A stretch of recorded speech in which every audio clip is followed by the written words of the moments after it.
Akifanikiwa kukamata afya yako, amekamata kesho yako. Akikamata kesho yako, amekumaliza. Kwani kwa sababu afya yako ni ya muhimu kuliko hata unavyofikiri. Kwani kwa sababu Mungu anajua uthamani wa afya yako na ndio maana akasema afya yako, akahitaji afya. Jina la Bwana libarikiwe.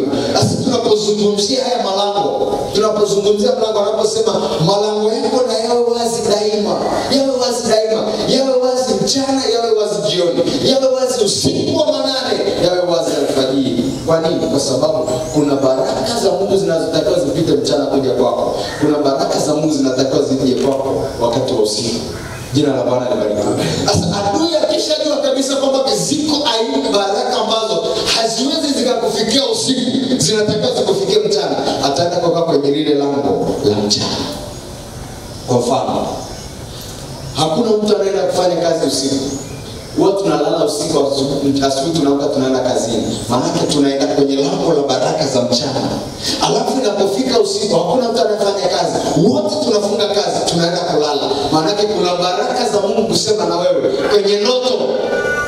Lakini zile ni baraka ambazo huwezi kuzipata mchana. Na ndio maana mtu akisema vitu, kuna mtu anaweza kaongea kitu asema hizo ni ndoto za mchana. Maana kuna vitu ambavyo mchana huwezi kuvipata, ila usiku unaweza kuvipata. Jina la Bwana libarikiwe. Kwa nini?